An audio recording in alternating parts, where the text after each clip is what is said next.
Hello guys, আৰু এটা ব্লগলৈ আপোনালোক সকলোকে স্বাগতম জনাইছো। আজি মই হৰুকে কেক এটা বনাব লৈছো, ফাৰ্স্ট টাইম বনাম। আপোনালোক চাই থাকিব। কেক বনাবলৈ কি কি ইনগ্ৰেডিয়েন্ট লাগিব সেইবোৰ আপোনাক দেখাবলৈ চেষ্টা কৰিম। এয়া ময়দা, এয়া চেনি, গুড়ি কৰা, এয়া ৰিফাইন, এয়া কণী আৰু এয়া মই কালাৰৰ কাৰণে অকমান এইটো সেফ্ৰন অকমান গাখীৰেদি তিয়াই থৈ দিছো। আমি এতিয়া গোটেই বস্তুবোৰ মিক্সিত মিক্স কৰিম। এতিয়া আমি দিম চেনি 1 কাপ।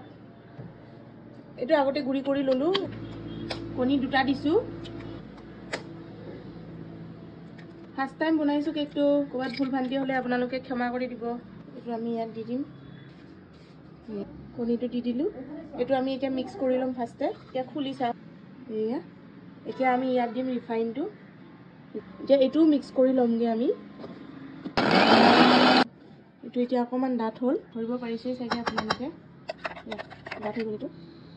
এতিয়া এইটো ময়দাটো চাকিবলৈ ডাঙৰ চাকনি নাই, সেইকাৰণে চাহ চকা চাকনি দিয়ে চাকিছো আৰু অলপ অলপকে চাকিম। অলপমান লাগিছে। ময়দাটো চাকি হৈ গ'ল, ঢালি লাহে লাহে মিক্স কৰিম।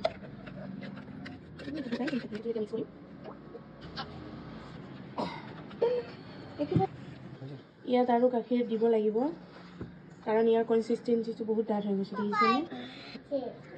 অলপ অলপকে মিক্স কৰি থাকিব, একেবাৰতে দি নিদিব। বাইদেউ আহিছে এতিয়া মিক্স কৰিবলৈ। পাৰিছা? আমি গাখীৰৰ লগত মিক্স কৰি থোৱা সেফ্ৰনটো এতিয়া দিম। কালাৰ চেঞ্জিং হ'ব এতিয়া।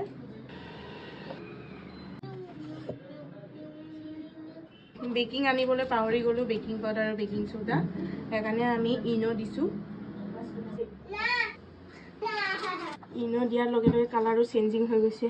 আপোনালোকে এনেকৈ মিক্স কৰিয়ে থাকিব যেতিয়ালৈকে এইটো কনসিস্টেন্সিত নাহে, যেতিয়ালৈকে এইটো ৰবৰটো নিচিনাকৈ নহয়। ইয়াত আমি বাটাৰ সানি কেক বনোৱা বস্তুকেইটা নাই, সেইকাৰণে আমি এইটোতে আজি বনাম। কেনেকুৱা হৈ চাওঁ।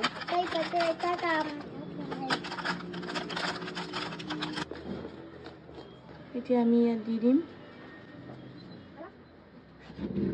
ফুলকে নিদিওঁ, কাৰণ কেকটো ফুলিবলৈ জেগা অকমান থৈ দিম। এইটো ডেপ কৰি দিম। এতিয়া বাবুল কেইটা ওলাই যাব, বাবুলবোৰ ওলাই ওলাই আহিছে।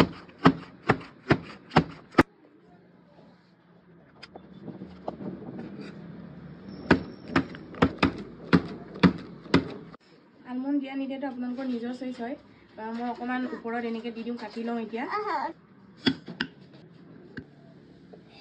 এনেকে ওপৰতে ছটিয়াই দিম আৰু এয়া আমি এতিয়া অভেনত দিম। অভেনটো 10 মিনিটৰ কাৰণে ফ্ৰী হিট কৰি লৈছো। এয়া চাব পাৰি 10 মিনিট কমপ্লিট হৈ গ'ল। এতিয়া আমি এইটো 35 নহলে 40 মিনিট আমি দি থব লাগিব। বহুত গৰম হৈ আছে। এয়া আমি ভগৱানৰ নাম লৈ দিবলৈ ষ্টাৰ্ট কৰি দিওঁ।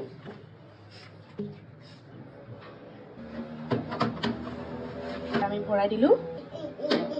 200 ডিগ্ৰী দি দিওঁ। 40 মিনিটৰ কাৰণে দিছো।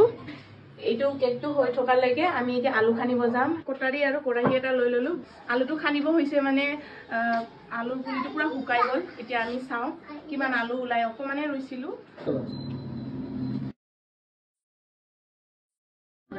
শুকাই শুকাই গৈছে, সেইকাৰণে এতিয়া খানি দিওঁ। কিমান ওলাই আপোনালোকে চাব, যিমান ওলাই আপোনালোকক দেখাম। খানিবলৈ ষ্টাৰ্ট কৰো, আহক। এইয়া এটা ওলাইছে, আৰু ওলাই আছিলে এইকেইটা সৰু সৰু, হ'লেও খানি দিওঁ আৰু এইটো জান নাই। এয়া এটা সৰু আলু ওলাইছে, টিকলু আলু। এইটো গ'ল ইয়াত। এটা এইটো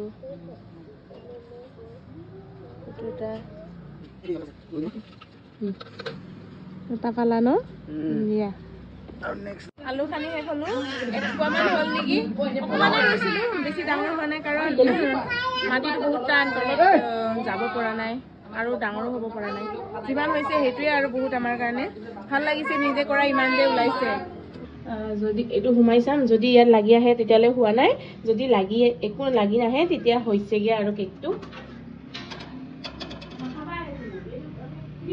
একো লাগি অহা নাই, দেখিছেনে? কেকটো হৈছেগে আৰু এইটো দেখিছেনে?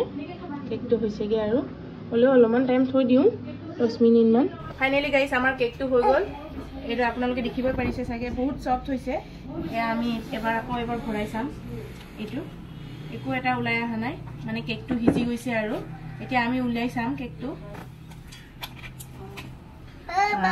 বহুত ধুনীয়াকে ওলাইছে বহুত সফট হৈছে এইটো দেখিছে নে স্পঞ্জি নিচিনা হৈছে কেকটো কাটি চাম এতিয়া ভিতৰলৈ পাইছে চাগে ভিতৰত বহুত হিজি গৈছে বহুত ধুনীয়া হৈছে এয়া আমাৰ টেষ্ট কৰি চাব এতিয়া সফট হৈছে নে কেনে লাগিছে বেকাৰী দোকান খুলিব পাৰিব আৰু টেষ্টি হৈছে আফটাৰ ৰিটায়াৰমেন্ট মিঠাটো কেনে আছে মিঠা কমকে দিছিলো বঢ়িয়া আছে